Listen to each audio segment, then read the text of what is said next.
Put up the accused.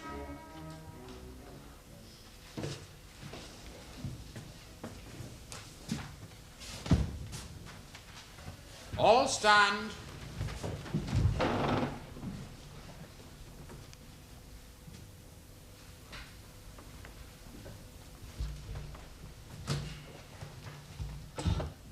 Are you Samuel Arthur Warren?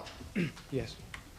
Samuel Arthur Warren, you are charged with false accounting contrary to Section 17(1)(a) of the Theft Act 1968, in that you, in August 1972, dishonestly and with a view to gain for yourself, did falsify a document made for the accounts of your employers, the United Kingdom King Packaging Company, namely a computer punch card. How say you, are you guilty or not guilty? Not guilty.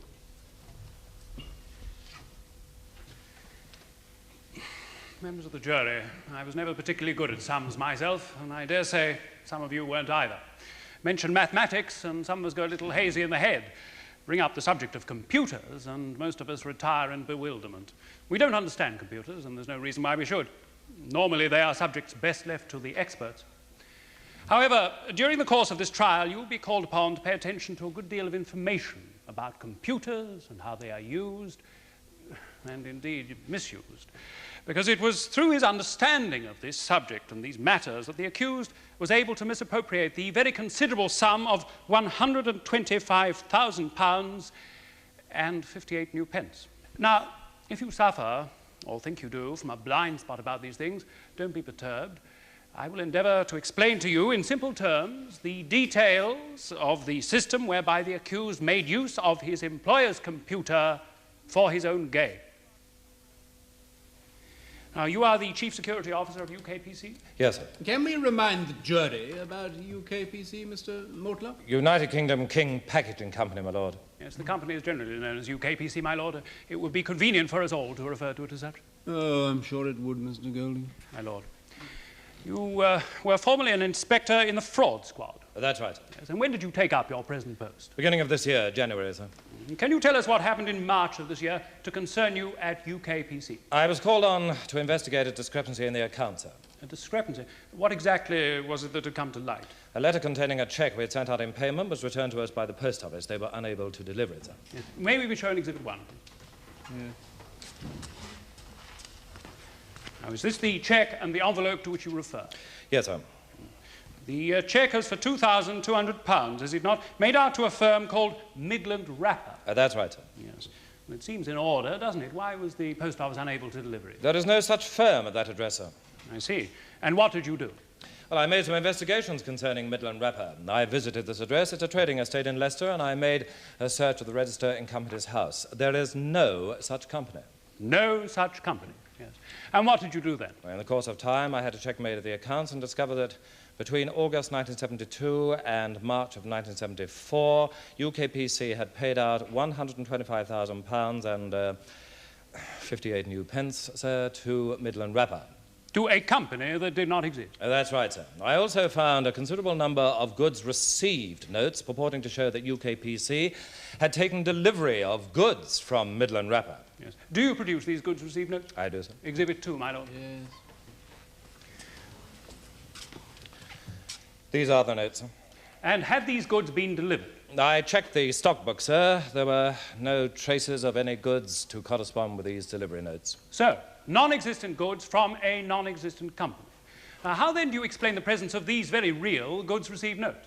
Well, I concluded that someone with access to the delivery notes had fraudulently made them out and then slipped them into the bag in the accounts department. The bag? Oh, that's the bundle of invoices and so on collected together for processing. I see. And the contents of this bag were processed in the normal way, were they? No, sir. Normally they were processed through the company's computer, but there was a fault and it was all being done by hand. I see. Work normally done by the computer was being done by people in the accounts department. That's right, yes. Yes. Now, if this delivery note had been processed through the computer, what would have happened? Well, a check was made to see what would have happened when the computer was working again, and it seems the computer would have paid the amount by credit transfer. Not by check? No, sir. Yes. And how would this have worked? Well, the computer would have made out a credit transfer note, and that would be sent to the bank. A credit transfer in favour of Midland Wrapper. In favour of a non-existent company? Yes, sir. Yes. And how would this have been dealt with at the bank? Through the bank's computer system, sir. Well, surely the bank's computer would have been at a loss as to how to deal with this credit transfer. No, sir, the bank account number on the credit transfer instructions was the number of an actual account. Yes, I should like to clarify this. You are saying that whoever fed this information about the spurious company into UKPC's computer used the number of a bank account he had already opened in the name of Midland Wrapper. That is correct, my lord. Yes, yes. Yes. Were all computerized payments made by credit transfer? No, sir, it was programmed to treat certain pays as regulars, and these were the ones paid by credit transfers. So, of course, it had details of their bank account numbers on record in its memory bank. Yes. And did this list of regulars now include Midland Wrapper? Yes, sir. Yes. Now, what was the balance in the account when you investigated it? £125,000 and 58 new pence. Yes. And had all that been paid in by or through the UKPC computer? Yes, sir. Yes. Now, would it be reasonable to suppose that whoever had supplied the computer with the details of Midland Wrapper was the same person who introduced the false goods received notes into the bag? Either the same person or someone working with that person, sir, yes. I decided that only about 4 people actually had the knowledge and opportunity. That is, only about 4 or 5 within the company, sir. Yes. And was the accused one of these? He was, sir. Yes. It was a matter of course to interview him. And did you interview him? Yes, sir, on the 8th of March of this year, in company with Detective Sergeant Atres of the Fulchester CID. Where did that interview take place? At the accused's home, sir. Yes. Why not at work? He wasn't at work, sir. He'd been away for several days with a slipped disc. I see. And what state was he in when you interviewed him? He was in bed, sir, with a board under the mattress. And what did he say to you during the interview? I explained, well, I started to explain why I wanted to talk to him, and he interrupted me. He said, I suppose you would like to talk to the chief executive of Midland Wrapper Limited. I said I would very much like to, and he said, speaking. And what did you take that to mean? That he was the person who had organized this, this deception involving the fictitious company. Did he have anything else to say? Yes, sir. He said, have they totted it up yet? It's not a bad score, is it? Yes, and that left you in no doubt that he was talking about the money paid out to Midland Wrapper. None whatsoever. None at all. Yes. And then what happened? Detective Sergeant Atres told him he was arresting him and then cautioned him in the usual way. And did the sergeant take him to the police station? No, sir. In view of his condition, we left him where he was. Because of his slipped disc. We did check that his condition was genuine, sir, with his GP. Yeah, so there was no danger that he might try to flee from justice? Not the way he was at the time, no. No. Now, did you ask him if he'd like to make a statement? Yes, sir. He refused to make a statement. But he was quite willing to answer questions. I see. And I presume you had a number to ask? Yes, sir. I asked him where the money was. He said it was in the bank. I asked him the name and number and address of the bank and the bank account number. He told me. You already knew that, did you? Yes, sir. Bank codes indicate bank and branch. Yes, and did he give the correct bank and branch? Yes, sir. And did he give you any other information concerning this account? He handed me the statements relating to the account. He said, it's all still there. You can check it for yourself. Yes, and do you produce these statements, Exhibit 3, my lord? Yes, sir. And so there is nothing else to connect the accused with this account? Well, there was his signature. His signature? Yes, the specimen signature on the bank record card. He used his own name, S.A. Warren, signed it the same way he always did. Do you produce this bank record card? Yes, sir. Yes. Exhibit 4, my lord. Yes. Didn't it seem strange to you that he should use his own name and signature? Well, I said to him, that wasn't too clever, was it? And what did he say? He said he couldn't think of any reason for changing his name. He seemed like a lot of unnecessary trouble. Really? Yes, sir. He said computers don't read signatures, only numbers, so why bother? Yes. Did you investigate the possibility that the accused might have been working with others? Yes, sir, but everything that was done was quite within the ability of the accused. Yes, you're saying that he had no need of the help of others? Yes, that's what I'm saying, sir. Yes, thank you. Now, did you ask him if there were others involved, and if so, what did he say? He had a bit of a laugh, sir. He said, all my own work, James. And what was his manner when answering these questions of yours? Quite cheerful, sir, a bit on the cocky side. He kept laughing. Could you see any reason for that? Not really, sir, except that he was laid up with a slipped disc at the one time he needed to be on the move. Yes, and despite the fact that he declined to make a statement, he appeared to be freely admitting that he and he alone was responsible for the transfer of this money to a bank account which he had opened and all that involved. Yes, sir. Yes. And could there have been any doubt or confusion in the mind of the accused as to what it was you were charging him with? No, sir, none at all. Thank you, Inspector. Mr. Mortlock.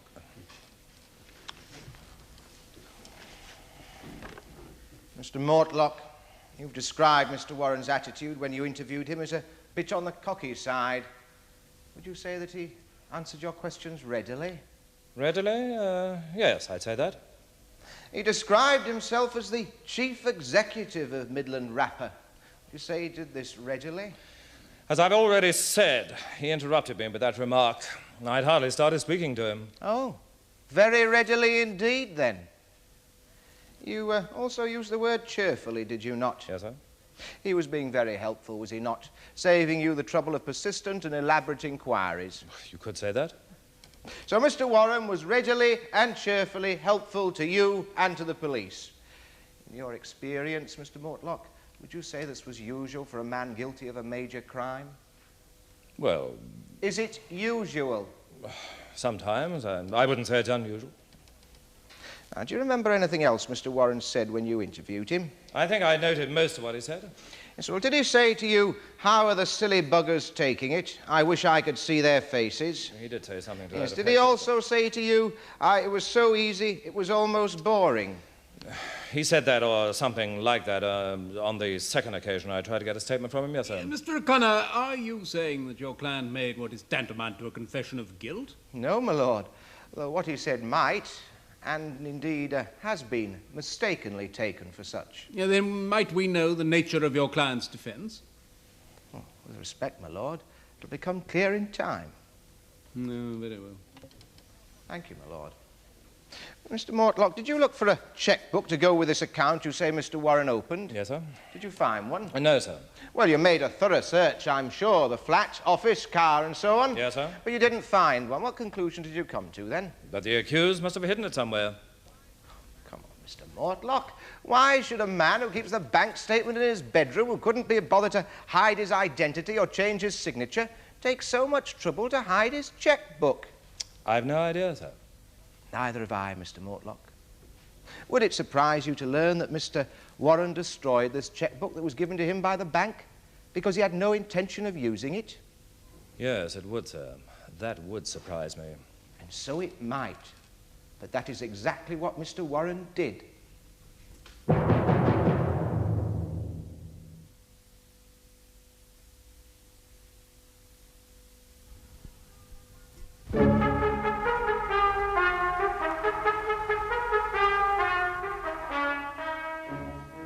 Collins, you are employed by UKPC as a computer programmer, is that so? Yes. Yes. Could you tell us, in simple terms, just what this post entails? I write and maintain the programs used on the company's computer. Yes. Could you explain what a program is? Well, it's a set of instructions in a language which the computer can understand, which tell it what to do with the information you feed in. Yes. What do you mean by language in this sense? Any computer language is made up from a code that has only two elements, rather like yes and no. Yes is an electronic pulse, no is no electronic pulse. If you think of it in terms of numbers, a pulse is 1 and no pulse equals nothing. And those are the only numbers that computers use. Then how do they perform these complicated calculations? Well, in normal arithmetic, we don't have numerals bigger than 9, but we can in fact calculate much bigger sums by using the same numerals over and over again, making a string of numerals. Computers do that without the luxury of numerals bigger than 1. But the string gets to be very long indeed. 9 to a computer, for instance, is 1001. I see. Then how do you give instructions to something that only knows the difference between nothing and 1? Simply by using a code of nothings and ones. If you imagine a language in which there are only the letters N and O, now you could in fact make lots of words. No, on, oh no, no, no, oh no, oh no, and you could go on forever. But the words would get very long and boring. Quite. Yes. Now, Mr. Collins, if I understand you correctly, a computer program is a set of instructions using that sort of language. That's right, my lord. Yes. I'm indebted to your logic. Of course, there are lots of different computer languages for different purposes based on such codes. Perhaps I should give you one or two examples of those. Oh, no, that's quite all right, Mr. Collins. Though you do explain these things frightfully well. You obviously enjoy your work. Thank you. Yes, I do. And did you ever discuss your work with Mr. Warren? Yes. Yes. And did he seem interested in it? Oh, yes, he did, yes. He was obviously familiar with the basic facts. Yes. Being in general terms familiar with computers and how they work, that's not the same thing, is it, as being familiar with a particular program? No, sir, not at all. No. Now, do you know whether or not Mr. Warren was familiar with the particular program that was used at UKPC? Oh, yes, sir, yes, he was. Did he ask any questions about it? Well, questions, yes, and sometimes he'd say, is this how it goes? And he'd as good as tell me. Well, I mean, he didn't need me to tell him the sort of elementary stuff I've been explaining to you, sir. He usually had it right. So he was familiar with the theory and familiar with the program. Was he also familiar with the actual procedure? I mean, could he actually operate the machine? Oh, absolutely, no difficulty. I've seen him myself using the terminal. That's the device for feeding information into the computer. Yes. Tell me, could anyone who went to the terminal operate this machine? I mean, could I if I went there now? No, sir. You'd have to identify yourself to the machine by using a particular code. Only authorized persons would know that code. I see. But then if I knew that code, I could operate that computer. Yes. Yes. And if I knew that code and keyed in, say, my own bank account number and an instruction to pay me £100, what would happen? Well, sir, it would tell you to plod off. It would do what? It would write out a little message saying, plod off. Why would it do that?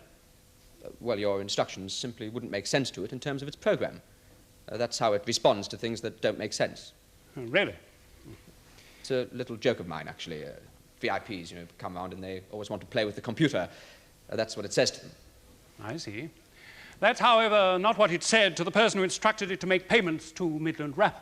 Oh, no, sir. Mr. Warren's instructions were perfectly compatible with the program. Yes, Mr. Collins, we are all here to decide, amongst other things, whether or not Mr. Warren did, in fact, give those instructions. Yes, of course. I'm sorry. And the computer obeyed those instructions, even though they concerned a company that was quite unreal. Well, the computer is no judge of reality. It can only do what it's told, providing what you tell it to do is consistent with the program. And how did the person make these particular instructions consistent with the program? He used a spare code, which related to a company we weren't doing business with anymore. He made out a new punch card, which registered a change of bank account number for that company. And that company was called what? Midland Wrapper Film and Foil. It was usually referred to as Midland Wrapper. Yes, those two words were enough. Yes. Now, you mentioned a punched card was used. Without becoming too technical, what is that? Program material is fed into the computer on punched cards, literally cards with holes punched in them. The position of the holes is registered by the computer. It has a device which shines light through them, and they all mean something. I see. And did Mr. Warren know how to prepare those punched cards? Oh, yes, he'd done it many times. Just a minute. You saw him doing it? Yes. Yes. And did he do that in the course of his work? Well, he didn't have to make out his own punched cards, but he did, quite often. Yes. And it would have been possible, would it, for Mr. Warren, simply by making out one of these cards, to change the details that had already been programmed relating to a particular company? Oh, yes, you have to be able to update your information. Oh, dear, this barbarous word, update, what does it mean? Well, simply changing your information as circumstances change, my lord. I see. Thank you. Mr. Collins, why could not someone in Mr. Warren's position simply fed into the computer his own name and current account number and instructed the computer to pay money into that? Well, that wouldn't be updating information, sir. That would be putting entirely new material on store. And he could not have done that? Well, to feed in new information of that type, he'd need to use two other special codes, which are held by me and the accounts manager, Mr. Swenloft. And were these codes known only to you and to Mr. Swenloft? Yes. Yes, I see. So a simple fraud like that would have required a considerable degree of collusion, but the device of updating information and then opening a bank account to fit this information, would that have required any collusion at all? I mean, any help from anyone? No, sir. No. And was it entirely and fully within the scope of the knowledge and the ability that you knew Mr. Warren to possess? Yes, sir. Yes. Thank you, Mr. Collins. Mr. Collins, you've told us that the accused took a good deal of interest in the computer and all that related to it. Did he concern himself with the security of the thing? I mean, against fraud and other possible abuses? Oh, yes, sir, yes, sir. He was very hot on that. In what way was he very hot on it? Well, it's difficult to say. He was just a sort of bee in his bonnet. Did he frequently mention the subject? Oh, yes, sir. He said villains would give up raiding banks if they knew enough about computers. Oh, did he say that in so many words? Oh, yes, yes. He said you wouldn't have to threaten them with a gun. You just have to ask nicely. And do you think there's any degree of truth in that? Oh, yes, sir. There's a lot of truth in it. Now, can you think of any specific instances of Mr. Warren's concern for security? Well, there was the program itself. I mean, at first it was kept in the computer room. That is, the stack of punched cards. Mr. Warren had them moved into a safe. Did he say why he thought that was necessary? Well, in the first place, it cost several £1,000s to have a program like that written. Oh, the cards are in themselves valuable, then, is that it? Yes. Now, did Mr. Warren ever suggest any other grounds for his concern, for keeping the cards in the safe? Well, there was what he referred to as sabotage. If the cards got mutilated or burned, we would be in for an awful lot of trouble. Did he suggest that someone might do that deliberately? Well, he said it was possible, and we ought to guard against whatever was possible. Why would the loss of those cards be so catastrophic? Would you not be able to use the machine at all? Well, it's not quite as simple as that, sir. You see, information is stored in the form of a stack of punched cards. But in order to run the machine, it's transferred, that is, the information on the cards is transferred onto magnetic tape. Well, now, there is a problem called degradation, in which the magnetic tape gets worn and information drops out. Drops out? Literally? Yes, literally. The surface of the tape is rubbed clean, and you lose bits of information. Well, at a certain point, you have to make a new tape using the punched cards. Well, of course, if you didn't have the punched cards... Yes, I think we take your point. And did Mr. Warren suggest that there was any risk attending the making of new tapes? Well, he reckoned that someone who really knew what he was doing could rewrite whole areas of the program in his leisure and then wait for a new tape to be made of his cards. That is, if he could get at the cards in the first place. And did you think that was a possibility? Well, only just. I mean, he'd have to know an awful lot. He'd have to be a programmer, capable of writing programs like that. But Mr. Warren's concern was not unreasonable, extreme perhaps. After all, he was safeguarding his employer's money, was he not? Well, yes. Tell me, Mr. Collins, at any time in the 2-year history of Midland Wrapper, did you become aware that anything untoward was going on? No. There's no reason why I should. Despite the fact that the company went through its annual audit in the normal way? Of course, it wasn't the normal way. It was the first audit since the accounts had been processed by a computer. Oh, are computerized accounts difficult to audit? Well, I'm not an auditor. But, yes, there are difficulties, of course. Simply because one computer can do so much, and UKPC is a very big company. I mean, a printout of everything for an entire year, it's enormous. Quite. It is at any rate obvious that the deception passed unnoticed. Mr. Collins, can you tell me, is it possible that any money paid out to Midland Wrapper was the only money that was improperly paid out during this period? No, I suppose not.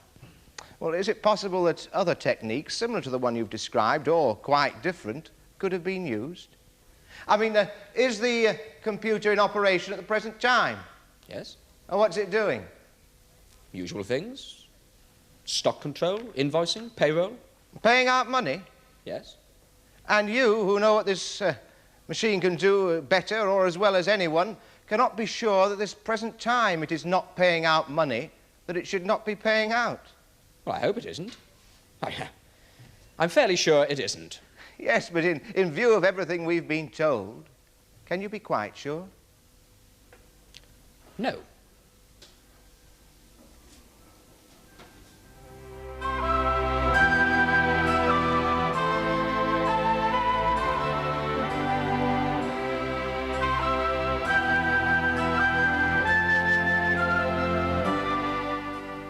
The case of the Queen against Warren continues tomorrow in the Crown Court.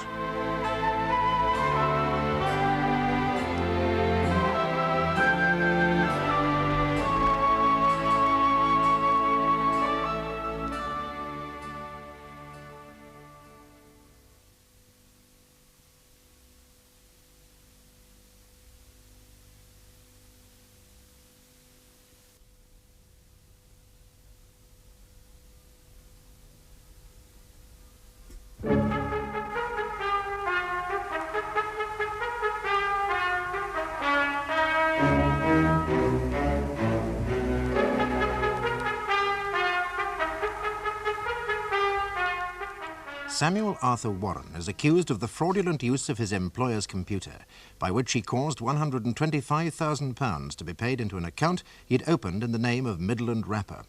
The prosecution has established that Warren admitted these facts and has called a computer programmer, whose evidence showed that Warren knew enough to have given false instructions to the computer.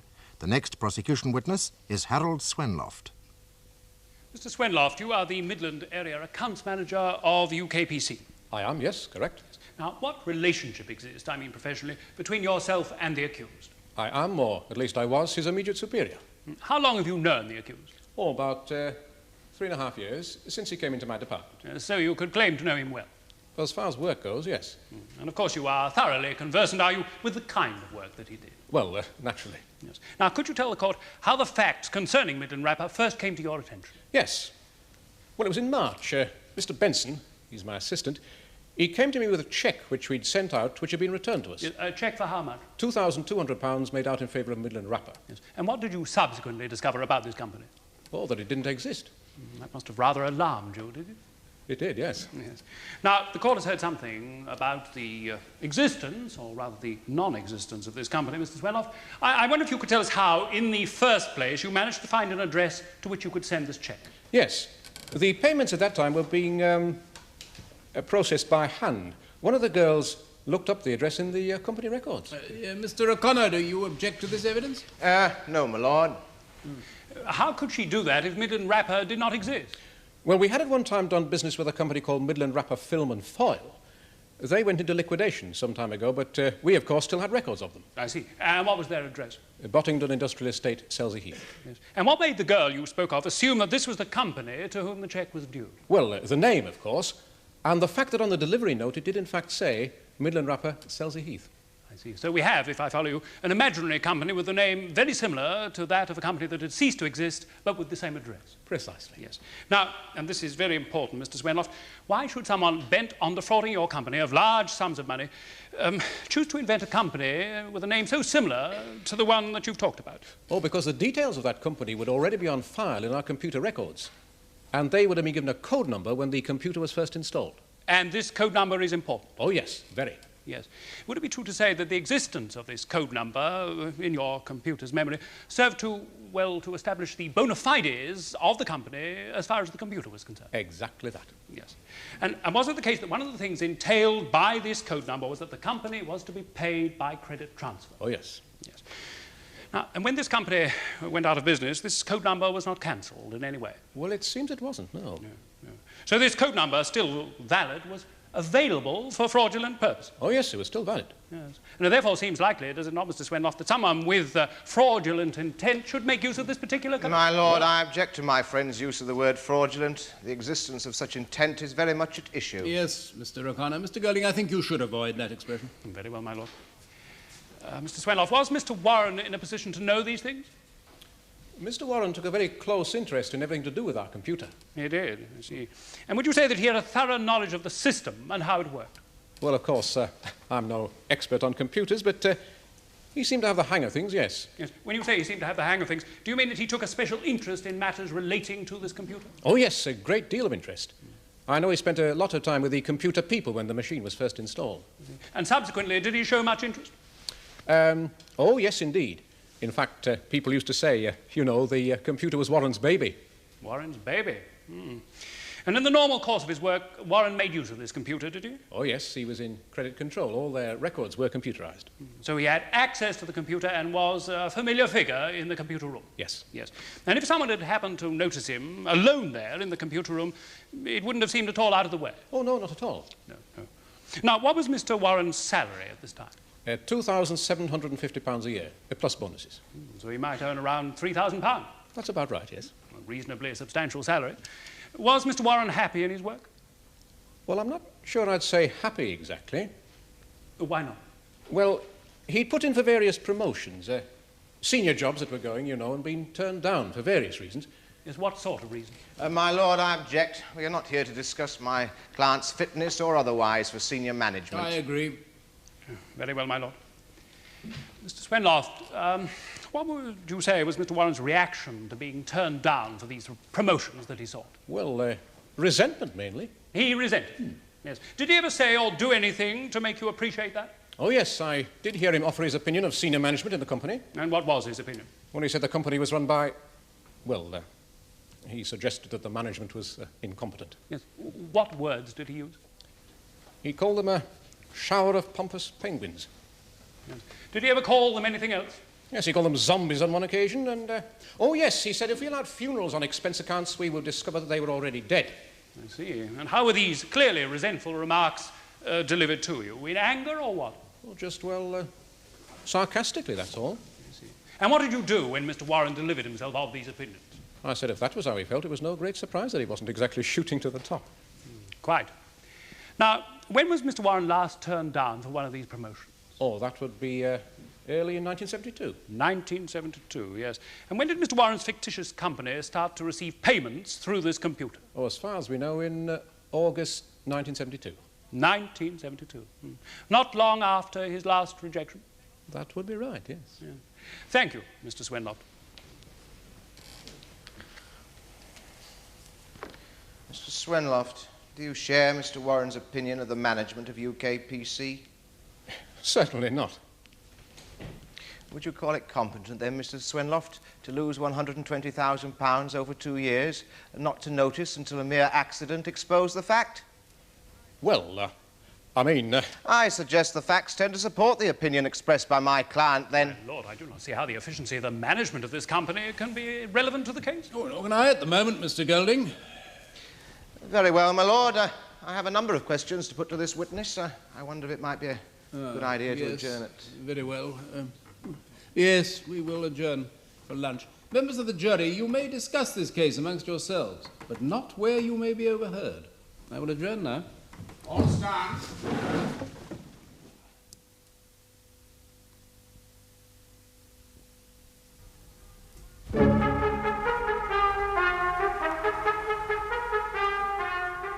When you are ready, Mr. O'Connor.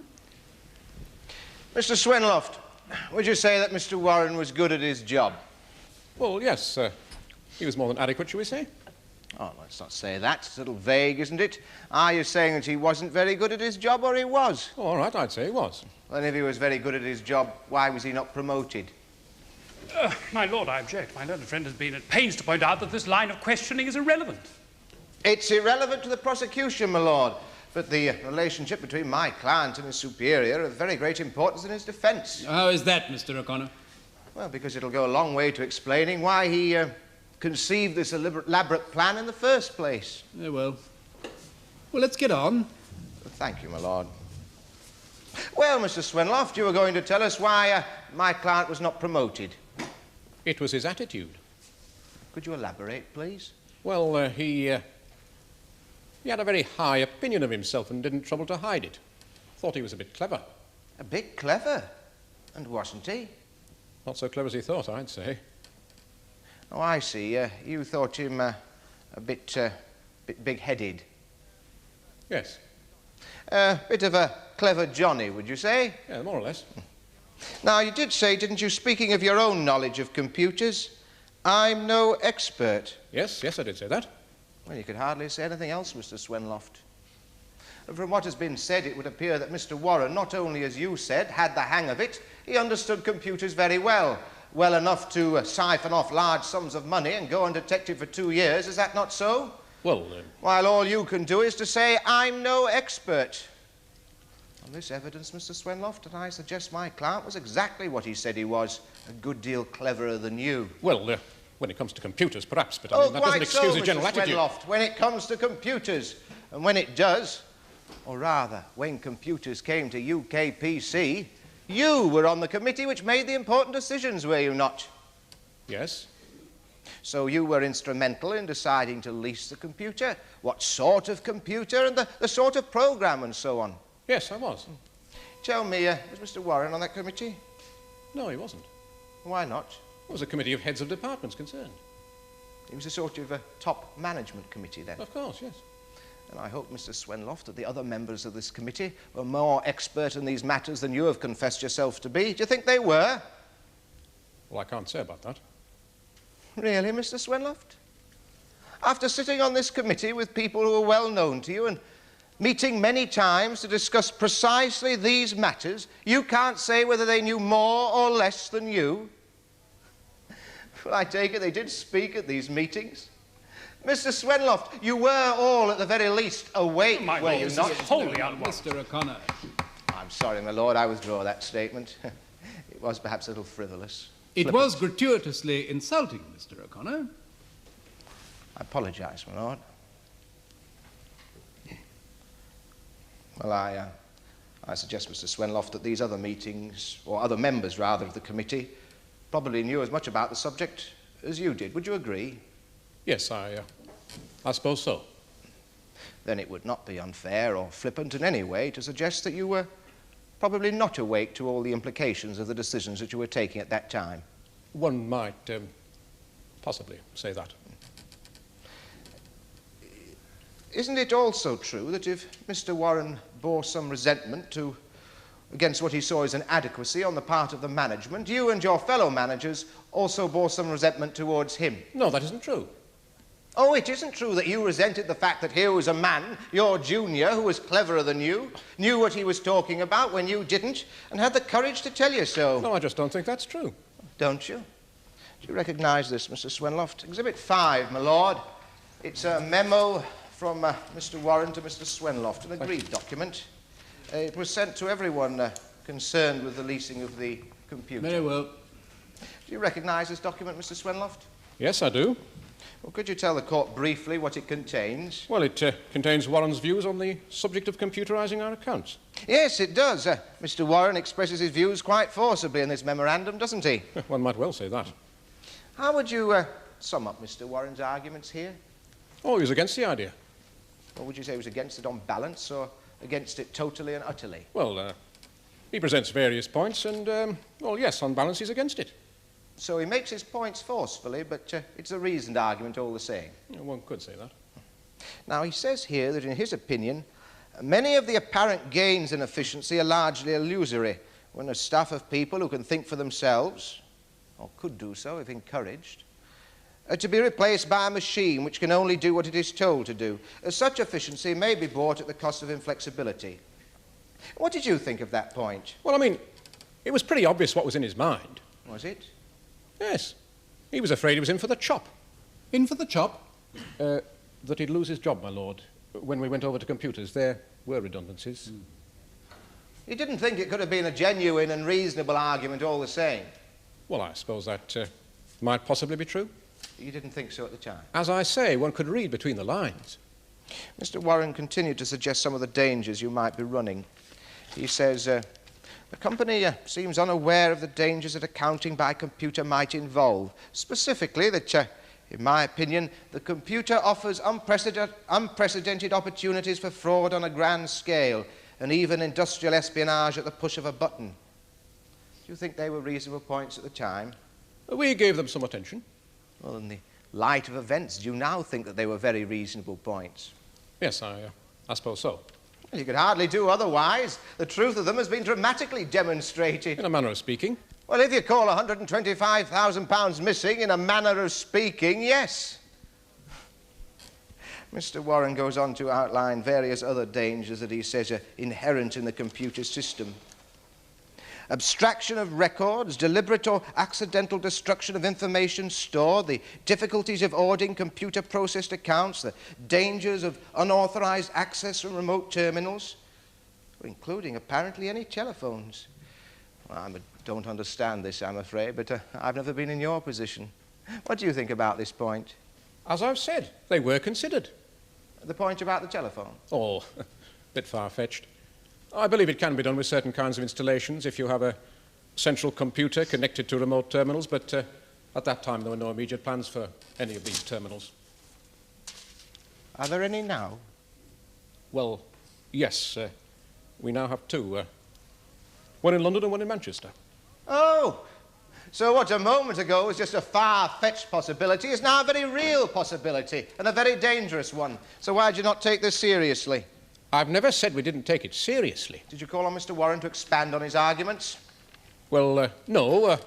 We felt he'd said all he had to say. Did you? You didn't call him up to the committee to talk over these points? No. Then what did you do? I sent him a memo thanking him for his comments. Oh, yes, you did.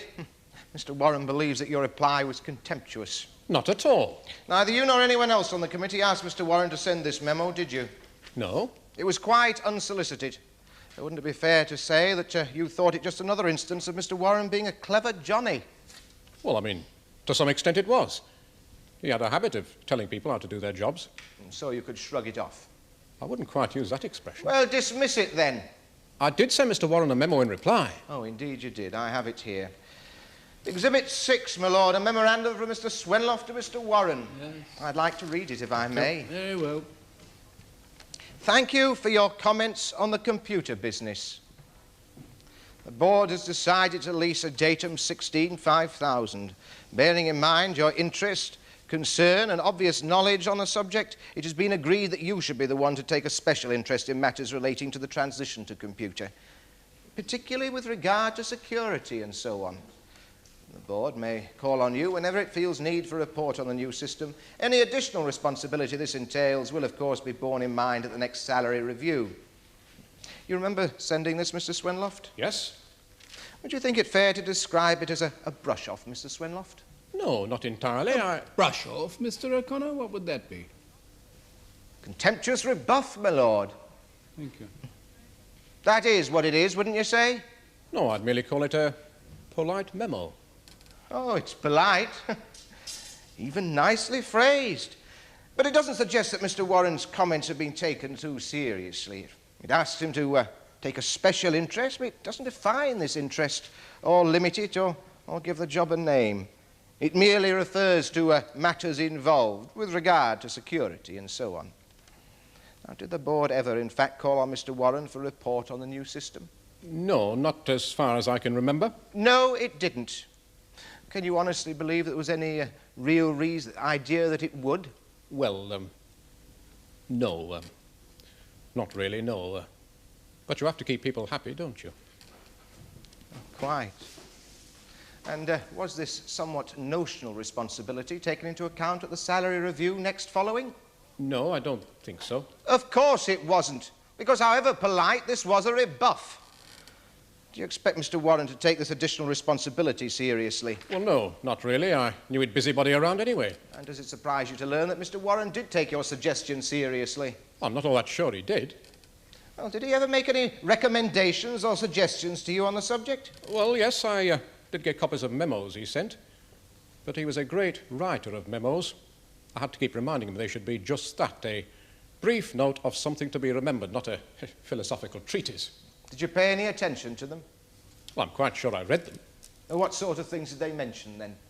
Well, right now I can't actually remember offhand. Oh, yes, he was quite insistent that all the punch cards should be locked away, yes. Mr. Warren ever point out to you the danger of tampering with the programme, of inserting cards into the stack for the purposes of fraud? Yes, I suppose so. So, in fact, it does not come as a surprise to you to learn that Mr. Warren took his responsibility for computer security seriously. On the contrary, you were well aware of the fact. Oh, well, in a sense. He was just trying to make himself important. Oh, you thought it was a scheme for self-aggrandisement. And did other people think as you did? Well, yes. It was typical of the man. Did Mr. Warren ever put forward the idea of a computer security committee? Yes, I believe he did. Was such a committee ever formed? No. Why not? Did you dismiss that too as a hobby horse of self-importance? Yes, I suppose so. I can't really say why. Even though Mr. Warren had pointed out all these dangers in a system that you, by your own admission, didn't understand at all. The court will not be surprised to learn that Mr. Warren found it necessary to drive into your heads by force of example when he could not get in by reason alone. And to do that, he created Midland Wrapper as an exercise for the benefit of people like you, Mr. Swenloft, for no other purpose and with no other intention. I've no further questions for this witness, my lord. That concludes the case for the prosecution, my lord. I call Samuel Warren. Mr. Warren, it has been stated that you were, on balance, opposed to the introduction of the computer. Is that so? Yes. Did you argue your objections in this memo, Exhibit 5?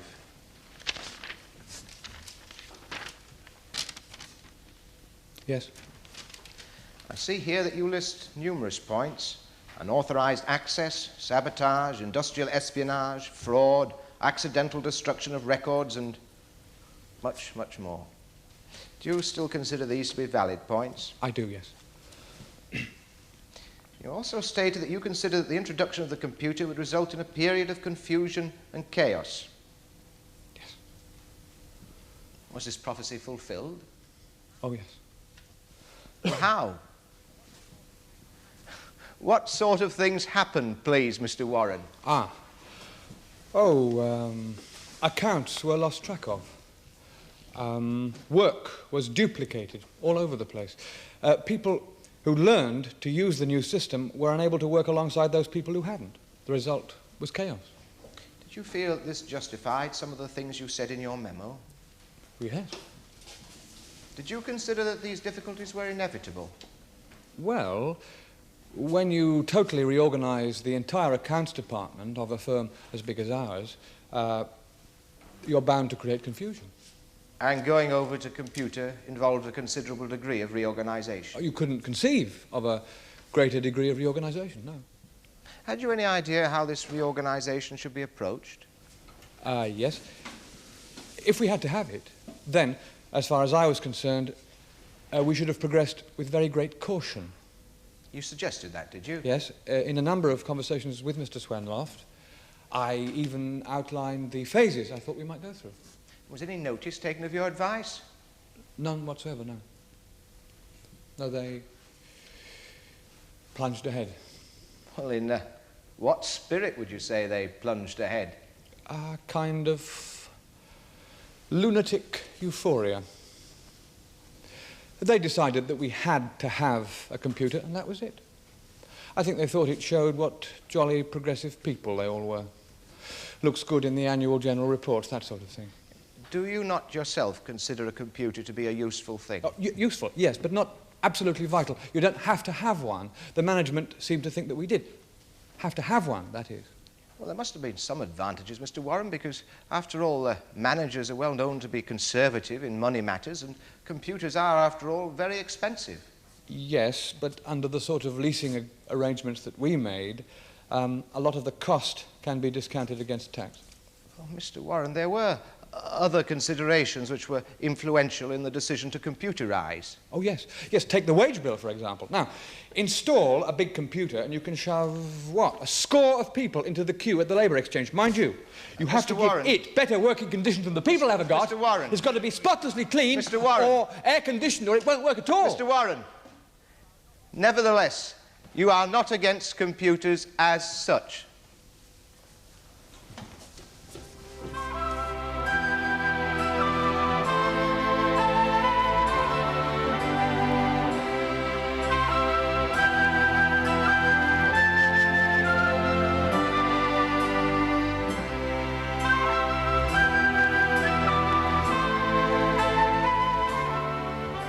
The case of the Queen against Warren continues tomorrow in the Crown Court.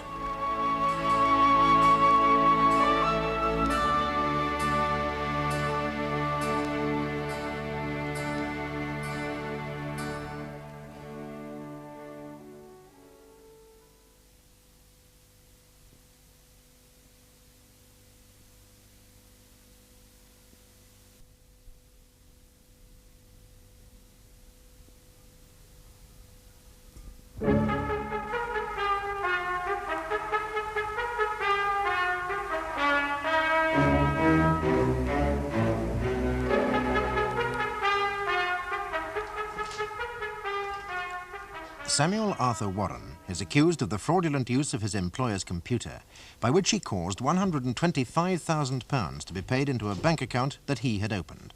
The prosecution has shown how this was done, and that Warren had the necessary knowledge and opportunity. When arrested, Warren did not deny any of this, but refused to make a statement, and he pleads not guilty to the charge of dishonestly falsifying accounts.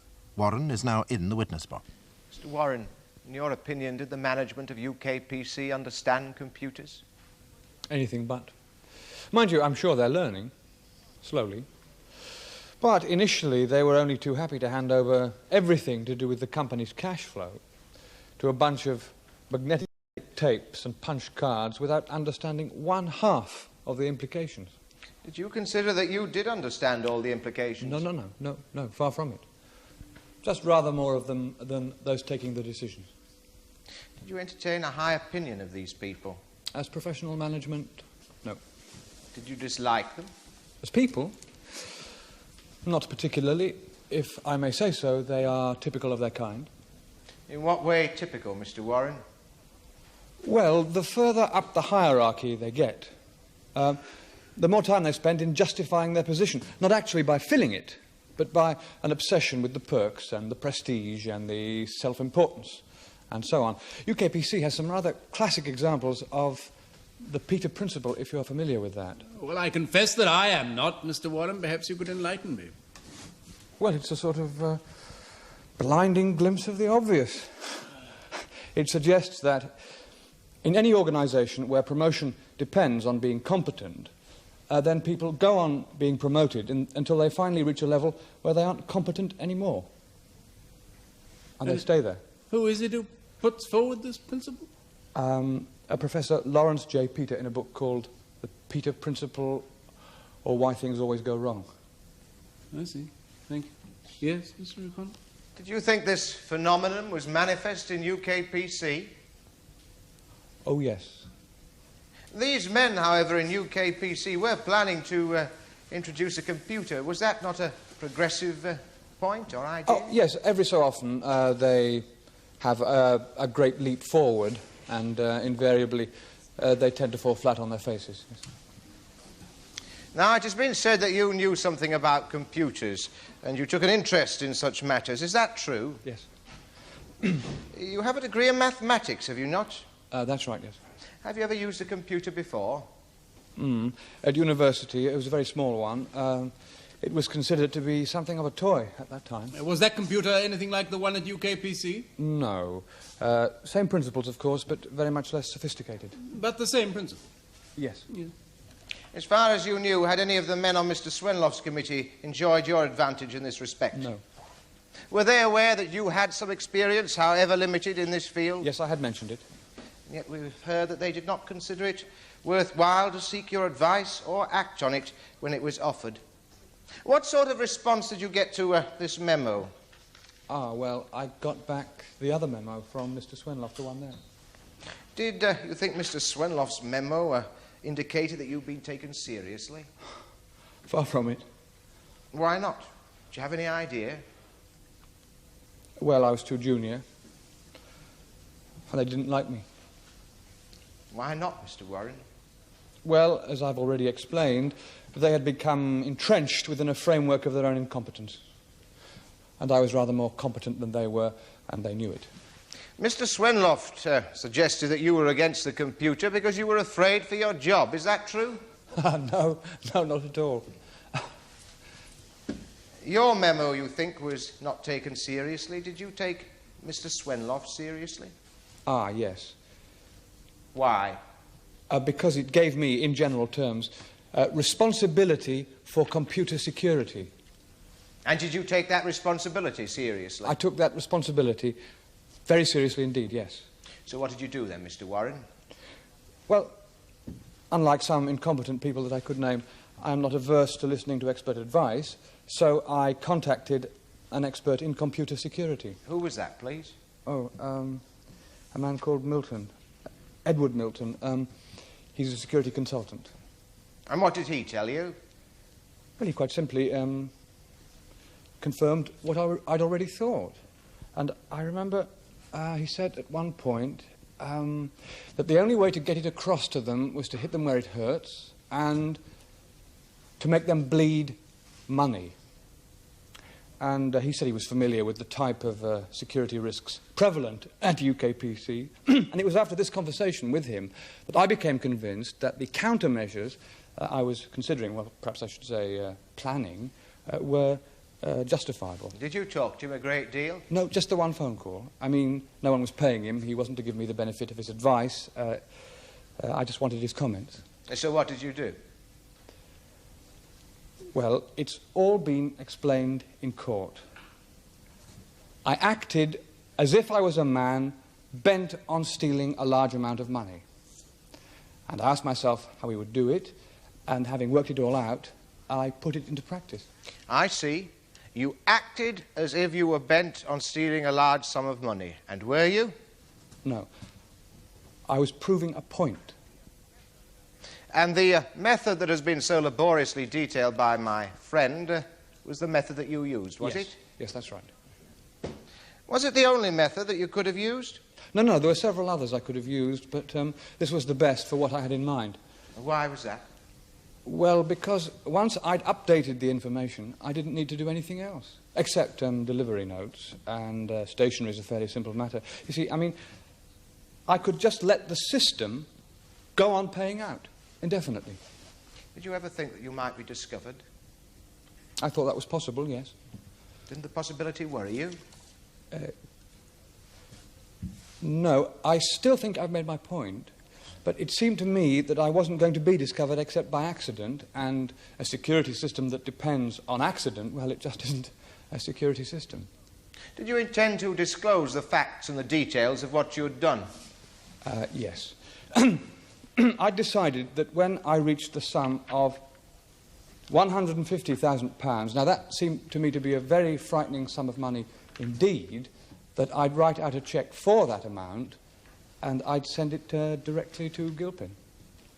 Gilpin? Who's Gilpin? Sir Joseph Gilpin, he's chairman of UKPC. You intended to go straight to the top, then? Yes, well, there wasn't much point talking to all the dead heads in the middle. I already knew that. Did you expect Sir Joseph Gilpin to react favourably? Well, yes.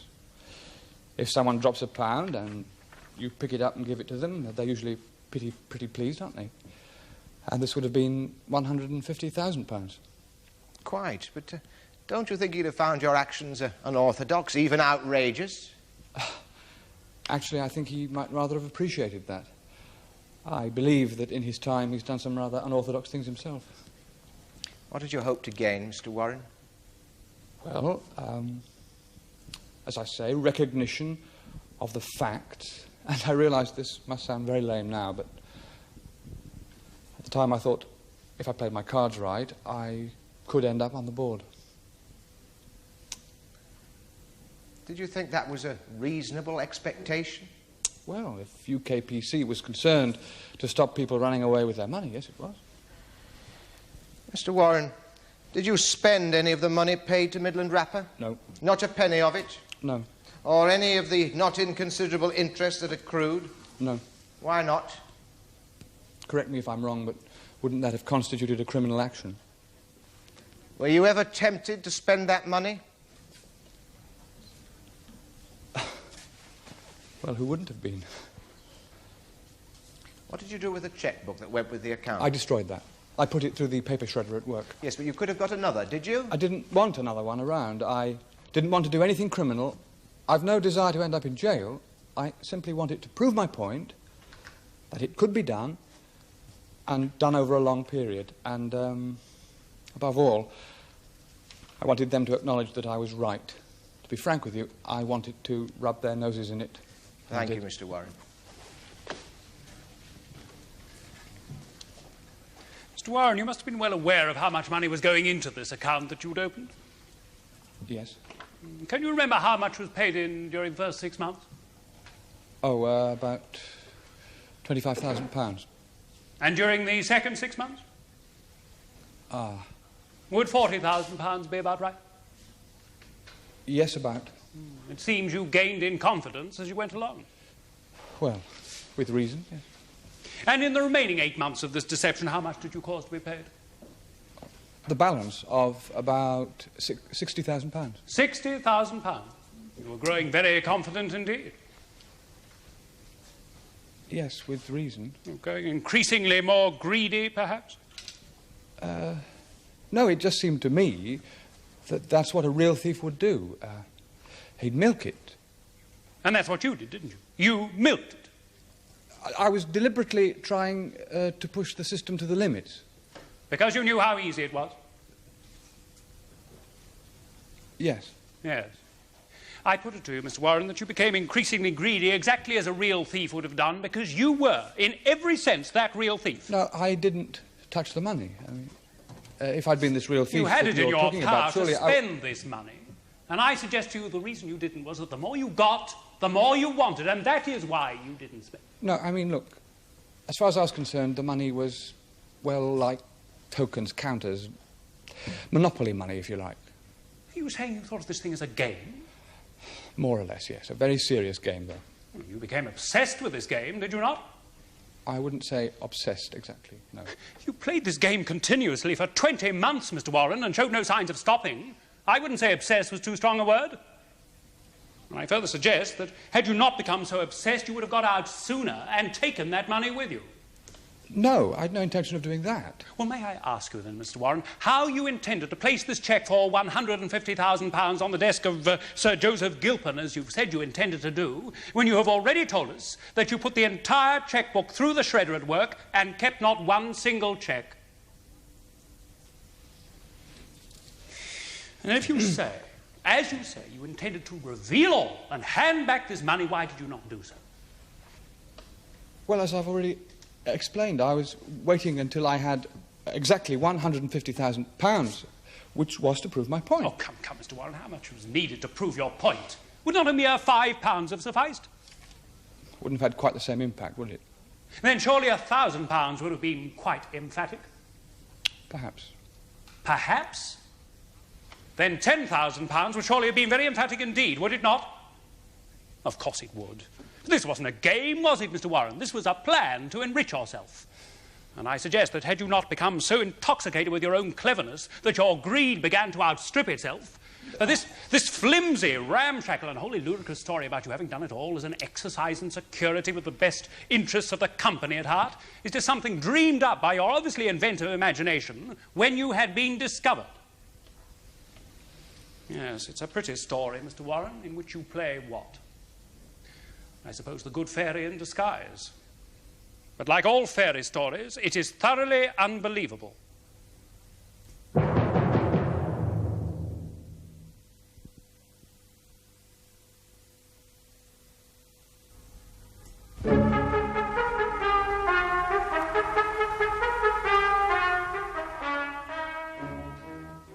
Mr. Milton, would you tell the court what your work involves, please? I'm retained by the Datum Business Machine Corporation as a security consultant.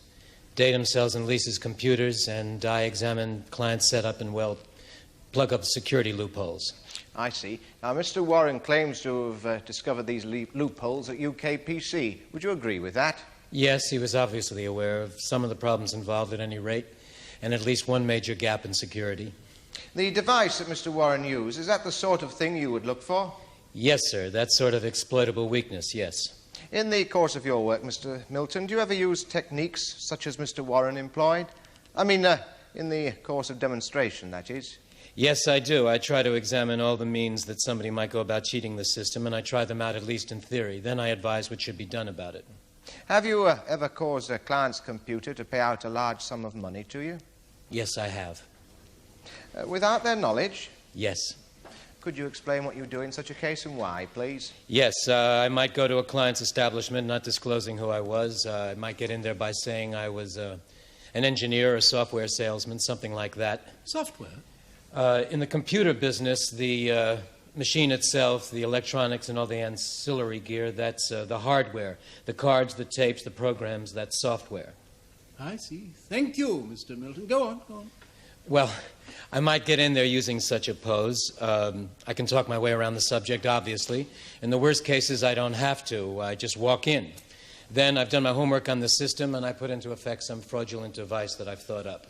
What do you do then? Well, what I find to be the best technique is I arrange a meeting with the management of that company a few days later and make it seem as if it's going to be some kind of a preliminary meeting. Would they know anything at all of your previous visit? Not if I'm working well. And what happens at this meeting, then? Well, I open my case exactly as if I'm getting out some literature or notes or something, and I place a check on the table. A check I've caused them to pay out to me on my previous visit. Well, I imagine that produces a certain effect. It does produce a certain degree of shock. That's the idea. And might it be for a very large sum, this check? The bigger, the better. The bigger, the better. Quite. And what is the usual reaction? I mean, after the initial shock? Well, they tend to get pretty neurotic about security. They listen, and they tend to do what you tell them. They don't remain complacent, then? Any complacency they might have felt, that gets knocked right out of them, except they might feel more complacent about paying my fee, which is not inconsiderable. I only have to remind them that I could have walked away with much more. Quite. Have you ever worried about the legality of such an undertaking? No, sir. Well, why not? Mightn't this be construed as stealing? Well, when I hand over the check, I always say, look, I can run away with this and you can prosecute me, or I can hand it back and explain to you how I did it. Which would you rather I do? You can imagine the answer is always the same. And you have never been prosecuted on this point? No, never. Have you done it often? About half a dozen times in this country, more in the States. Do you consider this the most effective way of doing your job? Undoubtedly. Do all companies buying or leasing computers from Datum Corporation engage your services? No, sir, by no means. Why not, Mr. Milton? Well, I'm rather expensive, and the Datum Corporation probably doesn't plug me too hard. Why not, Mr. Milton? Well, when you're selling, you don't unduly emphasize that side of things. You put the goodies in the window. If every computer user made use of your services, would you eventually find yourself redundant? No, it is my certain belief that computer crooks are going to go on getting smarter every day. I'm going to be kept busy the rest of my life just trying to keep up with them. And do you think that the business world in general is aware of this point? Oh, by no means. Well, do you think that the captains of commerce and industry should be made aware? Of course I do. That's how I make a living. Now, did you ever receive a communication from UKPC?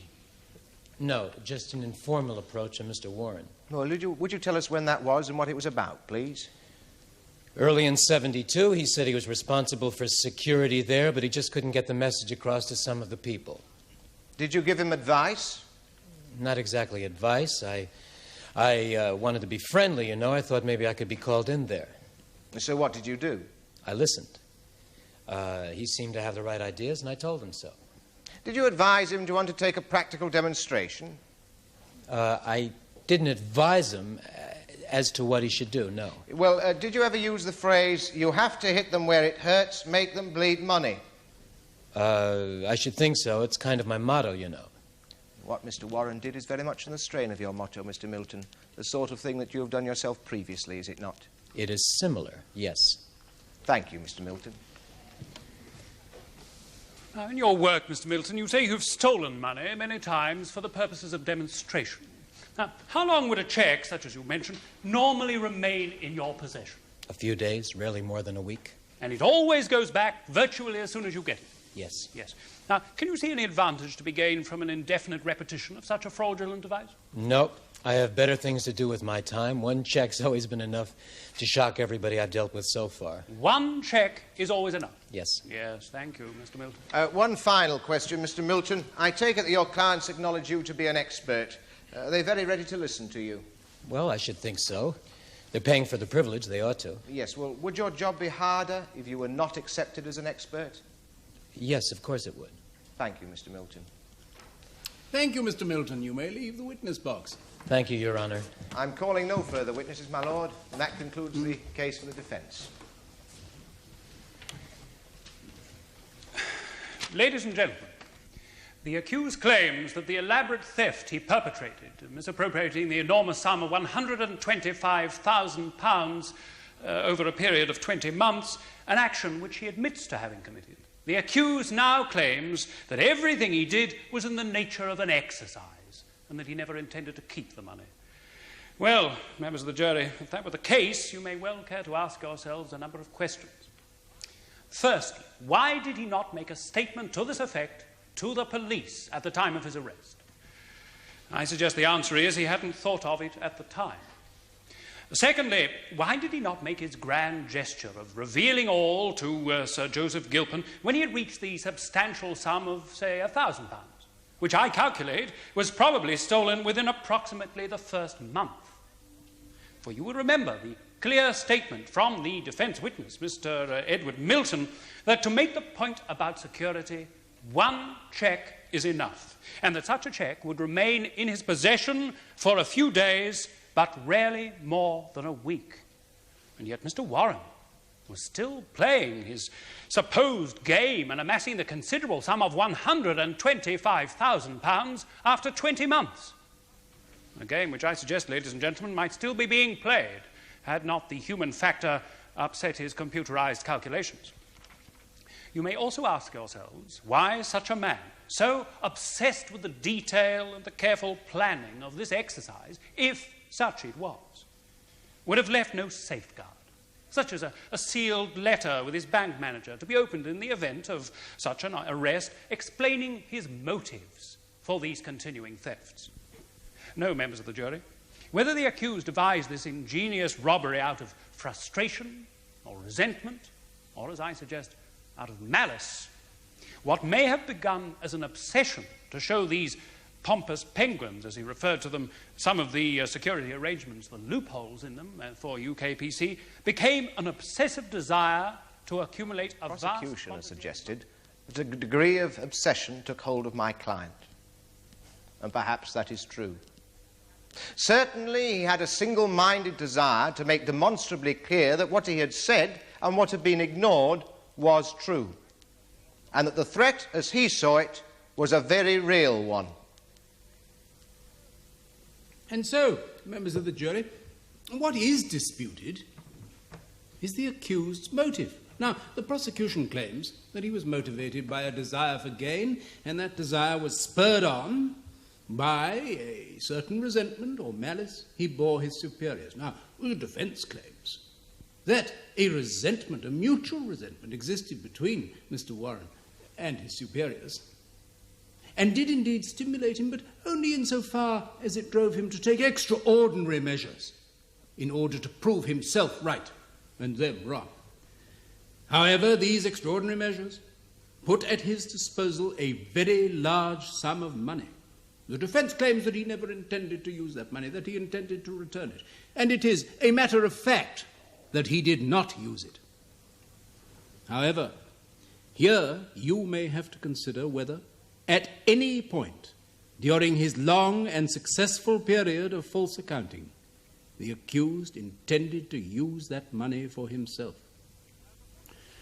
Now, before you could return a verdict of guilty, you would have to be entirely satisfied that the accused intended to use that deception to obtain the money for himself.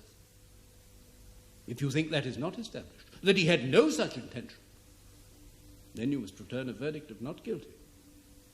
Will you now please retire and consider your verdict? All stand. Members of the jury, will your foreman please stand? Just answer this question, yes or no. Have you reached a verdict upon which you are all agreed? Yes. Do you find the defendant Samuel Arthur Warren guilty or not guilty? Not guilty.